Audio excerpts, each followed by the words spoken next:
Welcome back to another episode of the Bullpen Blues. As always, I'm your co-host, Kevin Dixon, joined by our good buddy, David Esser. David, how are we feeling tonight? Kevin, always good to be back on the mic. Before I talk about how I feel, I kind of want to turn the floor. I feel like you have a lot to say tonight, Kevin. This was a game you've been looking forward to. Drew Smiley on the mound, big game against Atlanta. I want to turn it over to you. Turn it over to you. What are your thoughts right now? Never in doubt. Yeah. 3-0 early, Drew Smiley on the mound. They were in it. I was texting you. I was saying, I was trying to be devil's advocate there and be like, look, even if they do lose, they'll still be over 500. It's early. They're not 1-7 like you would think if you're on Twitter. But 3-0, I said to you early, chip away. I said, let's get one here in a second, which they did. Long way to go. With that dude on the mound, game was never out of hand. There's just no way. I love the rally in the fourth inning. 2-out rally after the Hoskins homer, which we were talking as well. Flick of the wrist, man. That ball's gone. Like, he literally just flicks his wrist, and that ball was out. The ball was flying for sure. The ball was flying for both teams, but back-to-back hits with 2 outs in the fourth, and then the Didi 3-run homer. That's when you were kind of like, all right, it felt like a game that they don't win in 2020. Would you agree? Yeah, I mean, I tweeted right around the eighth inning, seeing who was on, up to bat for the Braves in the ninth. I was like, there's no way they win this ball game. Like, it's just Acuna's red hot, Freeman's red hot. Like, there's just no way. And they got a little bit of help. We'll talk about that. For sure. Talk about that later. But yeah, they got the win. Kevin, your hatred for Drew Smiley is becoming kind of a reoccurring theme on the podcast. I mean, it's just like, he's not that good. It just comes down to that. Like, he's just not that good. He's really not. I mean, he's probably better than Matt Moore. I think most pitchers are. I'm not going to lie. I'll give him that because Smiley at least has stuff that'll make you swing and miss, but he's just not that good. No. I wasn't worried. 3-0. I'm like, they're in this game. It was the first inning. They were in it. Yeah, and I mean, we've talked about it all season, all off season, going into last year. The team's best strength, as much as we talk about the staff, the bullpen, et cetera, it's their offense.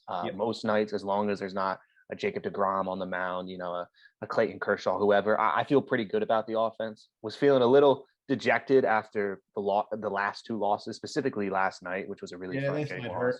Yeah, just that felt like a 2020 game where it's just like, look, like it's right there for the taking. We just got to not be stupid, and they were stupid. But I'm happy they were able to bounce back. Look, 1-2 is not great. They lost the series. Something you texted me. 4-2 against Atlanta, though. 4-2 against Atlanta. And look, if you would have told me in the offseason that they would start the season off, what are they now? 7-3 against 6-3 against the Braves and the Mets, I'd sign up for that. Exactly. Again, I felt like last night was a game they should have won. I think they probably could have swept the Mets if they really wanted to. But 6-3, it's hard to be too upset about that. Yeah, and that was my point earlier when we were texting, and it was kind of getting doom and gloom. They're down 3-0. Rightfully so. Look, like we were talking about that too. Like, I'm not saying it's acceptable, but my point was just like, you would think they're 1-7 with the way the fans were kind of already pushing back. It was kind of just like, let's get settled in here. Obviously, you don't want to get swept. I thought it was big that they were able to come back and get this win tonight, because 4-2 and 3-3 against the Braves, it's a big difference. They got 2 games up on Atlanta head to head. Big. I honestly I was thinking this on my ride home. I would have preferred them, if they were going to drop 2 or 3 like they did, to win tonight, because you go away from the series, you're feeling a little bit better, instead of you win the first game and then you drop the next 2 and then you're on to New York coming off 2 losses. I personally, even though it's the same result, I feel better that they're leaving on a win, if that makes any sense. I completely agree. And it does seem a little bit weird because every win technically counts the same. But I agree. If we're going to lose the series, I'd rather have the last game be a win in this instance, because you have a ton of momentum, national TV, ESPN. They were really hyping up the whole Harper versus Acuna thing tonight on the national broadcast. To walk out of there with a win, albeit controversial, whatever. Like Yep. they got the win. Hey, I'll take it however they can get it, man. I texted Kevin during the game. I was like, whatever higher power is up there, I think he hates the Phillies. Tonight, the baseball gods shined positively down upon us. They gave us the win, which was appreciated. But yeah, a lot of momentum going up against the Mets. It looks like they're going to be able to miss Marcus Stroman. His game got like weirdly rained out, canceled / never started. So he's bumped out of the rotation. So they're going to have to face DeGrom later in the week. But the first 3 starts, those are winnable baseball games for the Phillies. I agree, and it's weird because actually before we even transition, there is something that I wanted to say because you brought up Harper and Acuna. He's on Atlanta, but that guy is electric, and it's not even like we're just finding this out. But man, really, really sucks. He's going to be with the Braves for the next decade. I mean, I can't believe the contract they got him to either. Like, it's insane. When you look he at needs to fire his agent like ASAP. like Tatis, but for money he just got, it's incredible. Ozzie Albies too. Yeah, They got him I would, a really big deal. And I think it's safe to say Acuna's better than Tatis, and like you look at what Tatis just got. And that's not a slight to Tatis, but no doubt, dude. He's top 3 in baseball, I would say. He's right there with Soto. I think they're both very comparable. So I don't know. I would probably go like Harper way up at number 1, and then like Trout at 2, and then maybe like Hoskins, Bohm at 3, and then we start talking like Soto and Acuna. But yeah, no, I agree. Like he's very, very good at baseball. He unfortunately caught fire this weekend, which was like the worst time for him to catch fire. He's really good, but yeah, it's just, was he 9 for 13 in the series or something? He's batting like close to 500 at the moment. Yeah, and that's the thing though too, like he's going to get his. Like obviously 9 for 13 is not acceptable as a staff. Like you can't have this guy hitting like 700 against you, but he's going to get his. He's a damn good hitter. I was on the way home. I heard his last at bat on the radio, and Fransky and Franzen are even like how do you pitch him? Like how are you going to pitch him? You know, like he's hitting everything. Yeah, shout out to Hector Neris for getting him out. Yeah, man. Because then it saved you an at bat with Freddie Freeman later in the innings. That was he was lurking, man. Yeah, I was waiting for Acuna to get on. You know what was interesting? I don't think they walked a hitter until Alvarado walked someone.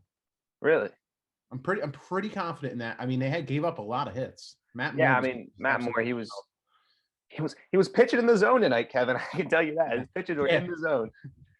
Yeah, it was 3-0 early, and it was like they had his pitch count up. It was like 17 strikes, 3 balls. I was gonna actually say that to you too. Be like, he's throwing strikes. He's throwing strikes. You know, granted, they're 90-mile-per-hour strikes, but they're in the zone. Yeah, I liked your Vargas comp. Oh yeah, not that it's a good comp, but you got what I meant. And granted, Vargas, I texted Kevin. I said Matt Moore kind of reminds me of Jason Vargas during his completely bizarre stint with the Phillies, which I believe was his last. Don't say that. I believe that was his last stint in the MLB. Like he's out of the league. People watched him pitch those couple of weeks, whatever it was with the Phillies. Like, yeah, he's done. We're not. It's the same way the Phillies traded for him because he like pitched a couple of good games against them, and they were like, "All right, it's our guy." That was our guy right there. It was such a Clentac move to be like, "Yeah, the savvy veteran Jason Vargas, never won a thing in his career." Yeah, awesome up there. He's not as bad as Jason Vargas, but Matt Moore, I don't think he's got it, Kevin. I don't know if he's a. Yeah, I do want to give him a few more outings, but certainly not a good start. Yeah, certainly not a good start. Like, granted, Mets, Braves, kind of a rough 2 first teams to face, but at the end of the day, but I mean, that's who they're competing with. That's who they're competing with. It is what it is. But at the same time, though, it's like, who do you go to? Velasquez? No, I can't. Like, you know what I mean? Like, what are they going to do? Adonis Medina.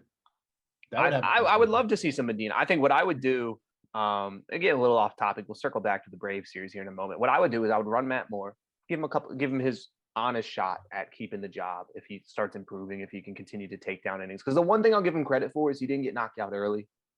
He was consistently giving up runs, but he didn't get knocked out in like the second inning, which that's where I thought it looked like it was getting there. Yeah, it looked like that's where the direction things were headed. But I would give him an honest start, shot to win, keep the number 5 job. I'd give Medina a look, give him a couple starts if he flashes something. And then around the trade deadline, that's probably when you're looking to let's go get a real number 4, number 5 pitcher in the organization.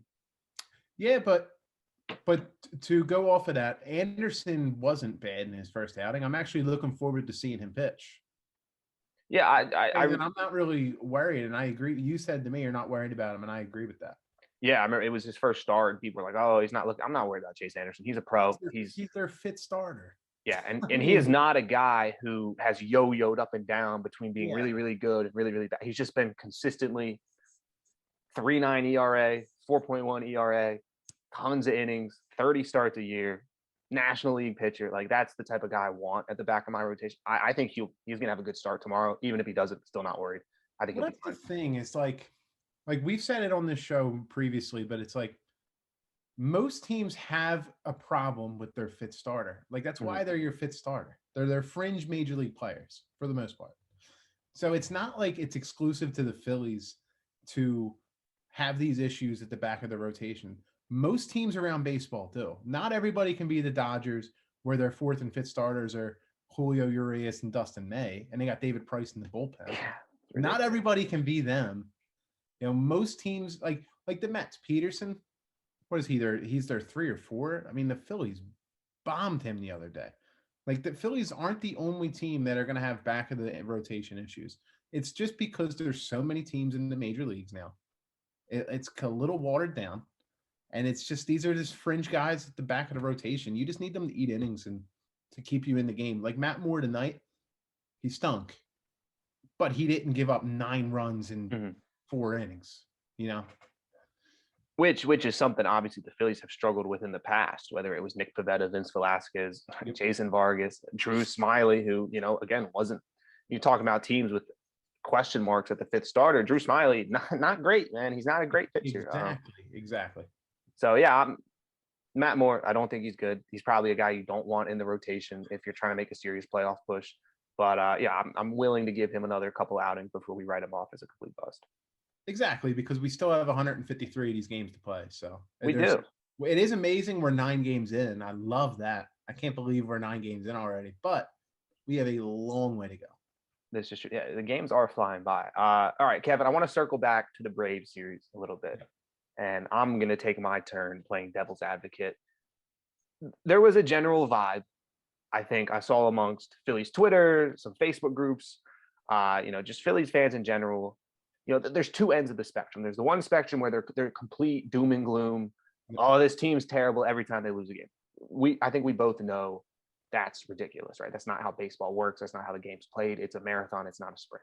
It's not even a 5K. It's a full-on marathon, right? This is every game doesn't matter to the same extent that it does in basketball and football, whatever. But then I think you also see a side of the argument where there's almost not enough care invested in the games. Look, 3-game road series in Atlanta, that holds more value than other series, right? Playing the Mets, that holds more values. Any game in the division, any game really in the National League, like these are games that matter. And I think with the Phillies, there was a mindset, and granted, they did a good job getting the win tonight, balancing things out a little bit. But there was the mindset of, oh, even if they get swept tonight, it doesn't matter because the season is so long. I don't agree with that because I don't think this is a team that has proven that you can give them the benefit of the doubt. They're not a team who can drop multiple winnable games in the season and then catch up later in the year. That's just not something they've ever done before since like 2011, man. Like this is a team that's gotten worse down the stretch. So these winnable games early on against Atlanta, against New York, against whoever, I do kind of think there needs to be a sense of urgency to capitalize on them. For sure. And I would say, for the most part, there is that sense of urgency. And the argument that we've been waiting 9 years holds a ton of weight as well. Like, I get it. My thing is just, obviously, you never want to get swept, especially against Atlanta. You just swept them last week. You don't want to give them back that momentum. It was more so just trying to be like, okay, getting swept is awful.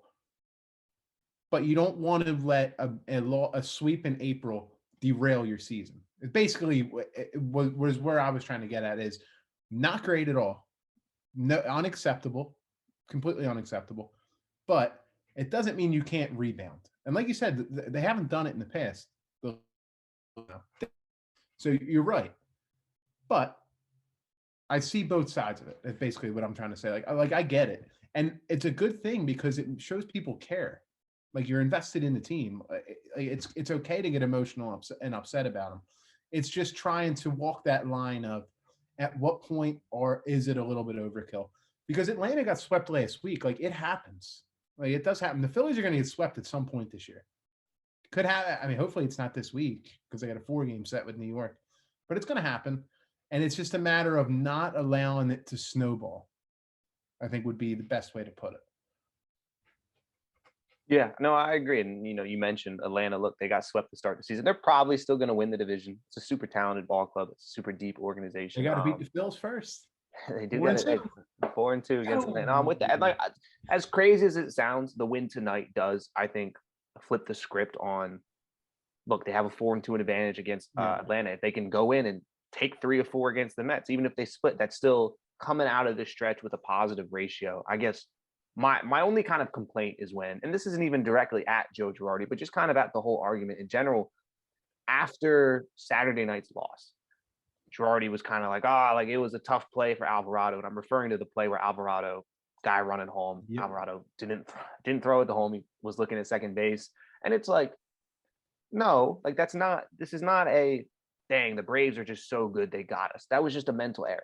Look, mental errors happen, but you don't see them happen a lot with the Dodgers. You don't see them happen a lot with the Yankees or the Tampa Bay Rays or whatever elite organization you want to pick. Like, I don't want to overreact and say, "Oh, ugly loss. This team stinks." That's not my point. I'm saying to be an elite baseball team, to be a postseason baseball team, you got to look like that the entire year. I mean, we talked about it last episode, 2 episodes ago. Top to bottom, it's an organizational thing. It's not just something where Bryce Harper can carry you into the postseason or Nola can carry you into the postseason or whoever. It's got to be every single player on this roster, every single night going into the game being, hey, I'm on a postseason team. This is a team that we think can win the division. And so it's just those little kind of mental lapses where it's like, man, Atlanta's just too good. Like, it doesn't have to be that way. The Phillies are allowed to be better than the Braves this year.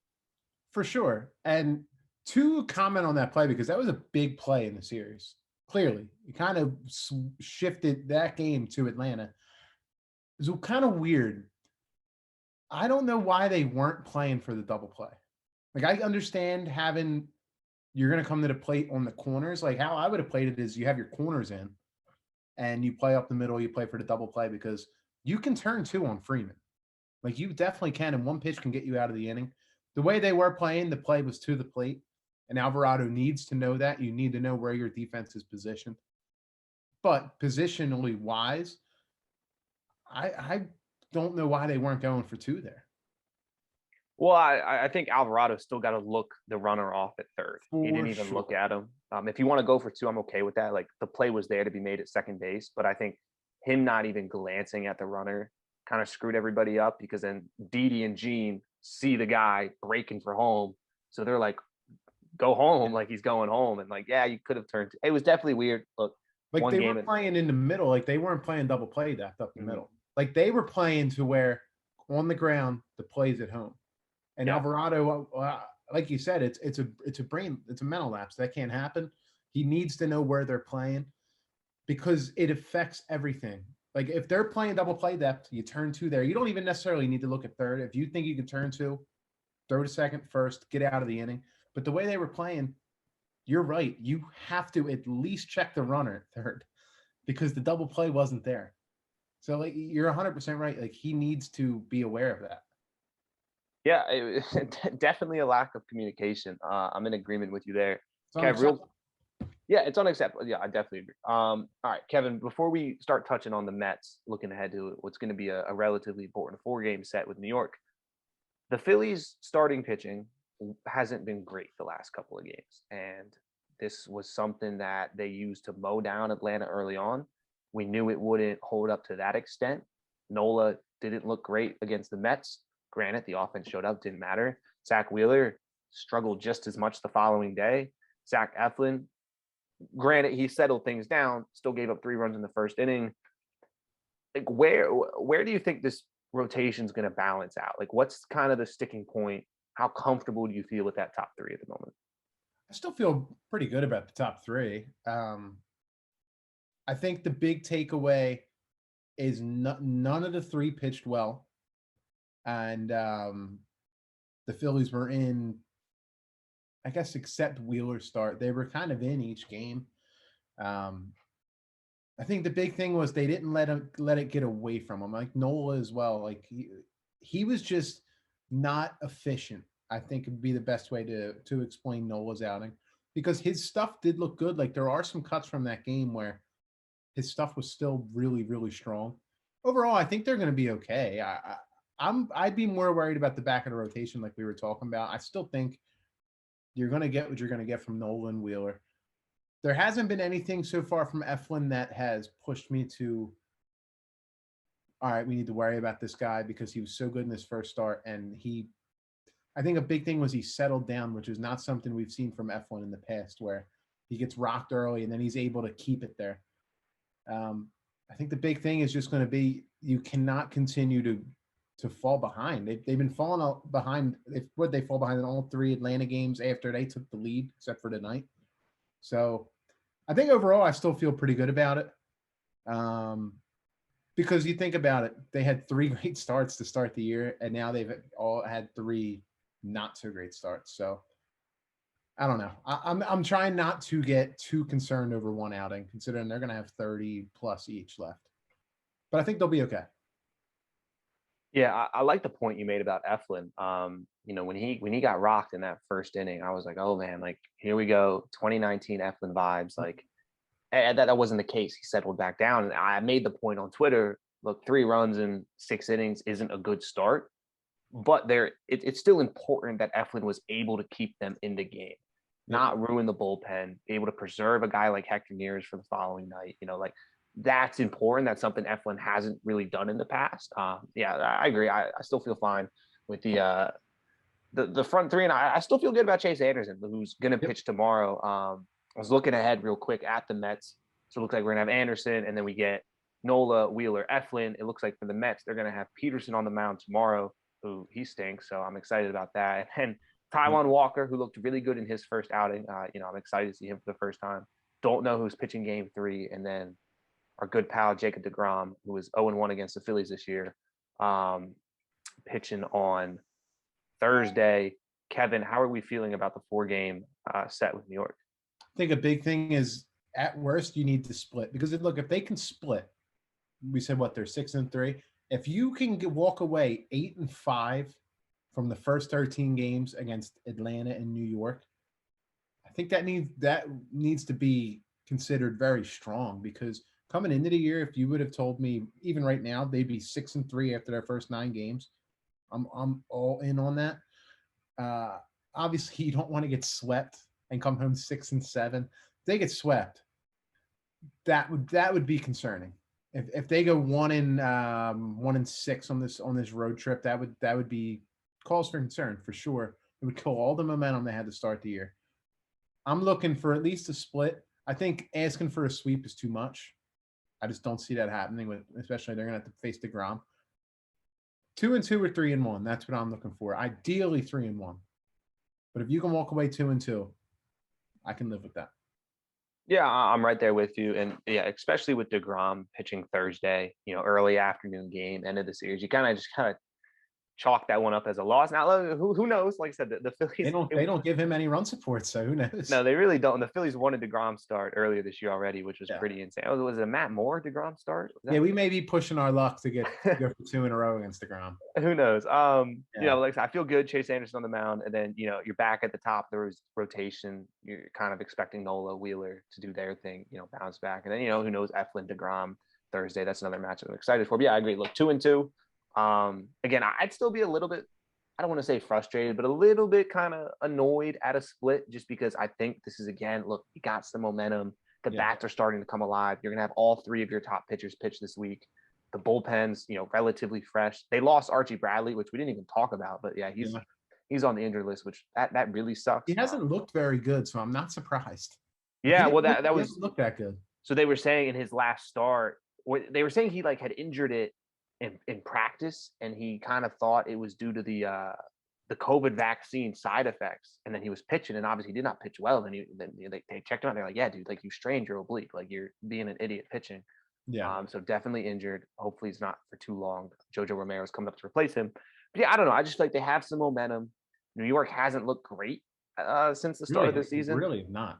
Again, this just goes back to look. You're right. I'd be thrilled with an 8-5 start. I think that's a really strong start, especially with just how tough the schedule's been and how it's lined up. But I look, take 3-1, really extend that gap, walk out of the first 3 weeks of the season with a considerable lead over both Atlanta and New York. That'd make me feel really, really comfortable heading into kind of a 2-week stretch of less competitive games. Yeah, like you said, 8-5 would be great. 9-4 would be much better. That'd be Being awesome. 9-4 would be fantastic. I do have a hot take that I shared with you. I do want to get it out there. But before I get to that, I'm very much looking forward to not watching the Phillies play the Mets and the Braves. I can't wait till these are over. I want to see other teams. Who else is in the league besides the Mets and the Braves? It's insane because 2020 we played the National League East and you played the AL East, but we've been playing the same teams now for what feels like 2 years now. I can't wait till they play St. Louis. They play San Francisco just to switch it up a little bit, man. Yeah. I'm so tired of seeing Acuna, Freeman, Albies. Like we're going to see plenty of those guys later in the year, and obviously we've seen them a ton already. I just want to see something new.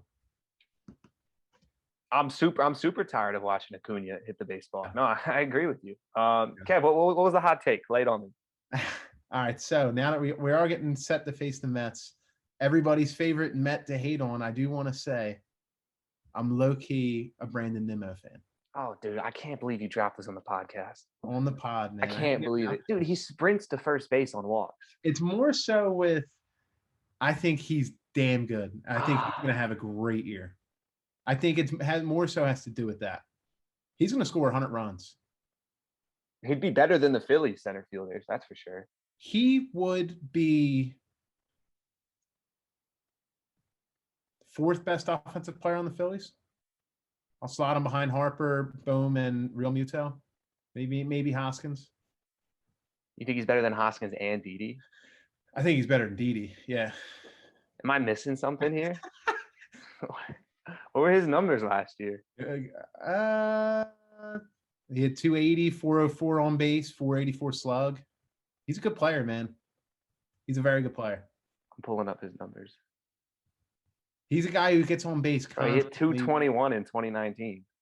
You're going to cite me his shortened COVID season stats as him being better than Didi Gregorius? Well, he only played 69 games in 2019. Yeah, well, injury prone. I don't know what to tell you.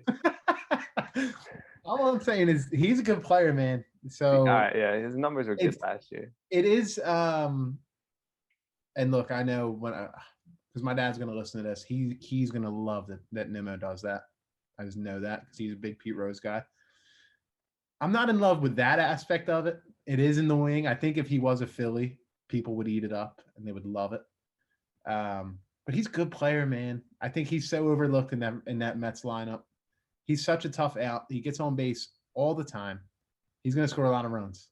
But this is a Phillies pod, man. I just wanted to get that out there. I didn't want that to be held against me or anything. I wanted to own it. I'm a Brandon Nimmo guy. I don't think he's better than Didi Gregorius, but yeah, slanders. You can like he's not better than Didi Gregorius. Yeah. But, he's going to go 0-for-17 this week. So. Yeah, absolutely. Good. Yeah. And then Rojas. He's going to be on base all series, and we're going to be like, I hate this guy. But low-key, I'm going to be like. He can be on base. Real quick, while we're talking center fielders, Kevin, the Philly center field position has been a disaster to start the season. It's early. I still like Hazley. I think there's some potential there. How much of a leash are we given here when it comes to maybe looking at a Scott Kingery, Mickey Moniak? I think they're going to trade for a center fielder no matter what by the trade deadline. Trade deadline super far away. Well, I think they just need to stop playing Roman Quinn. Yes. For sure, because what else do we need to see? If he would have went deep tonight, that was close, man. I thought it was gone off the bat. Yeah. Well, I felt bad for him. Yeah. Actually swings the bat. What happens when you're 135 pounds? Man. But I think they just got to give Hazley a month like this. Let him play every day and see what you got. Yeah. It doesn't make any sense to continue to platoon him. because look, he's 20. He's about to. Wow, his birthday is tomorrow. Yeah, his birthday's tomorrow. Adam Hazley, happy birthday from the Bullpen Blues. But he's 25 years old. Give him some run in center. If he stinks, he stinks. And then you know for sure you need to look elsewhere. But platooning him with Roman Quinn, who can't hit, I don't know how that helps. Yeah, no, I mean, I've made my point clear on Roman Quinn. I don't think he belongs on the roster. I think they could DFA him and just no one would claim him. Like, I hate that they're scared of losing him. I think he would get claimed. Really? For what? Because teams are going to be just. It's the same reason the Phillies are holding him. Teams are going to be intrigued with his speed. And he's hitting 0.63 at the moment, dude. Like, it's not good, man. It's not good. I think with Hazley, what I would like to see the Phillies do with him outside, I agree. I think he should play every day. Like, I would like to see them maybe be a little more aggressive with him as a ball player. Maybe bump him up in the order once in a while on days where a righty's on the mound. If he's on base, which hasn't happened a lot, but if he gets on base, I'm stealing with him. Yeah, he can run. You love Quinn so much because of his speed, which is a legit weapon. Hazley's fast too. So yeah, I agree. I think really giving Hazley a run at the position, being a little more aggressive with him, not subbing him out late in ball games, letting him bat in the 9th inning, letting him bat in the 8th inning, really seeing what you have at the position before they kind of hit panic mode. Just knowing Dave Dombrowski, that is something, where he would, if this team's in a position to make the postseason at the deadline, I'm sure he would start poking around at center fielders.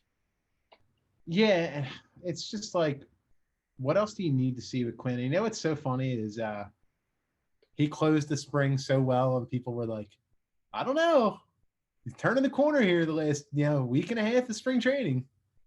Low K on me, and you were like, this dude stinks. No, he's not there, man. Dude, he can't hit. He's got 400, and this is not including the night because Baseball Reference, for whatever reason, doesn't like to update until the next day. It drives me absolutely crazy. But anyway, he's got 416 at bats, David. The guy was drafted in 2011. He drafted 10 years ago. He doesn't even have 500 at bats. Like, are you kidding me? It's one of the most bizarre stats, like how little he's played. It's incredible. And like, I hate, like, knock on wood, but like, it almost feels inevitable he's going to get injured again. And then you're going to be scrambling Scott Kingery to the majors, like Odubel. Like, you might as well make that decision now so that they're ready to contribute. People aren't going to like it, but Odubel would help this club in center. My thing with Odubel is at least he has some pop to him. Yeah. Strictly from just a baseball side, he actually can hit home runs. He can put the ball over the wall. So if you're going to admit, like, hey, our center field position is just going to be the worst position on our ball club, which it is at the moment, you might as well put someone there who can give you a home run once in a while. Yeah, and I mean, the guy can spray the ball in the gap. I don't know. I think he gives him the best chance to win. So. Oh, I'd give it to Mickey Moniak. Like, yeah. It's great. I was talking to my roommate about it, who doesn't really watch baseball, but it's like their whole thing with Mickey was like, oh, he's not going to be an everyday player in the major leagues. Like, brother, he'd be an everyday player right now. Like, he'd hit better than Hazley or Quinn, but yeah, whatever. Like, give Hazley the chance. That's fine. We'll move on. It's coming off a win. We don't got to worry too much about the center field position. Kevin, it's late. We got a 4-game series with the Mets that we got to strap into. Are there any kind of final comments, takes you want to throw out there before we sign off? Well, we kind of covered most of it in our intro and in the beginning. It's just such a big win tonight. Doesn't feel like a game they would have won in 2020. I think there's a lot to be happy about with this ball club right now. They're 6-3. They've been competitive in they've played 9. They've been competitive in at least 7 of the games. Realistically 8, because even that game against the Mets where it got away from them, they were still consistently getting guys on base. The only real clunker was that Atlanta game the other night.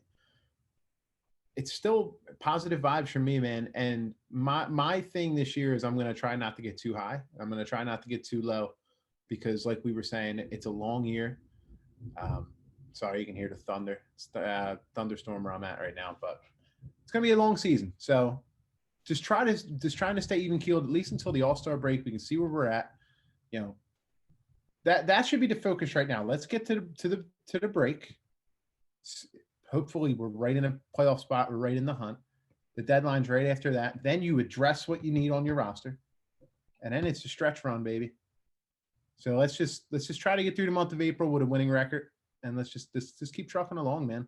6-3, and you're not each 9 games. You win a lot of ball games that way. Yeah, no, that's what I mean. Granted, I'm gonna tell you right now, if they go 3-1 against the Mets, I'm gonna be on the moon again. But we'll speak that into existence. All right, Kevin. One last thing for the podcast before we sign off. Had my first slow pitch softball league game today before the Phils. How many swings and misses did you have? Like that I swung and missed. Yeah. 0. Okay. Had an RBI triple. Give me some credit. Nice. I pitched. I was on the mound. Okay. Yeah. Went 4 innings.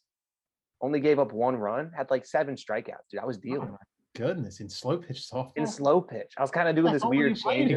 The team showed up in like full like baseball gear, and we were spooked. We're like, oh, they're about to smoke us, dude. I was doing this little like change up where I was kind of like putting spin on it, and it was like kind of illegal. And the umps were like, "Yo, you got to stop doing that." I was like, "I don't know, man. Like they're."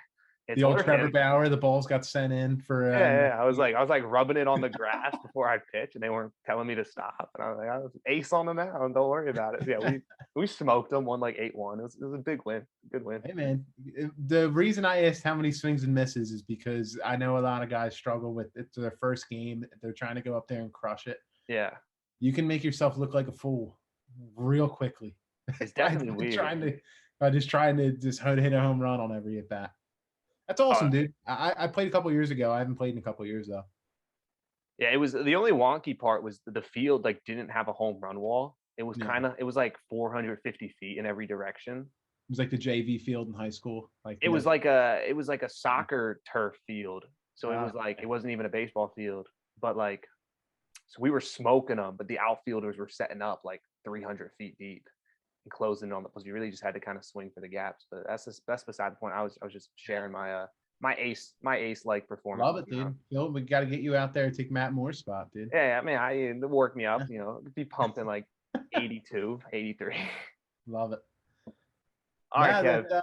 That's all I got. But hey, I can't wait to hop back on here. What will it be? Thursday, yeah. Nice early afternoon game too. I'm tired of the 7 p.m. start. Big series win from take 3 or 4 from the Mets. Record after. Get ready for St. Louis. Who's next? Correct. Let's get it. Yeah, I'm thinking, Eflin outduels DeGrom on Thursday. We're talking a 4-game sweep. Is that the matchup? That's the matchup. That's what it looks like. So it'll be fun. We got a true ace in Eflin, and then kind of a guy who struggles against the Phillies and exactly. All right, that's all we got tonight. It was a good win. Like I said, frustrating to lose the series, but the Phillies, they've started off really well. 6-3 against the National League East so far. Is that correct, Kevin? 6-3. 6-3, man. And we got Realmuto Hoskins, but Realmuto Hoskins and Harper all over 900 OPS. Yes, Harper. Quick little tidbit on the way out. We didn't even touch on it, but Harper, 2 home runs the last 2 games. He's back. He's heating up. Yep.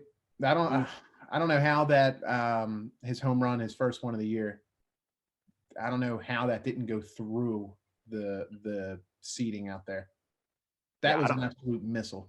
He got out of the park, and I don't want to go on too much of a tangent, but they threw up the stat that he has like the most home runs and RBIs at Truist Park amongst like any player that's not a Brave, which felt appropriate for Bryce because he does own that stadium.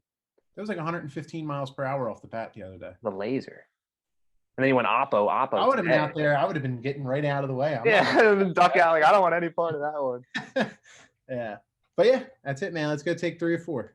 Yeah, let's do it. All right, everybody. Again, Bullpen Blues podcast. If you haven't already seen, we have moved to our own podcasting platforms. We are on Spotify, Google Podcasts, Apple Podcasts, Anchor.fm, whatever you want. All the links will be down in the description. We also have the video recordings of the podcast up on YouTube, so you can watch us talk if you want to do it that way. But other than that, we're going to be back here in a couple of days, hopefully off another fun series win against New York. With that said, we are the Bullpen Blues podcast. We will talk to you guys in a couple of days. Go Phils.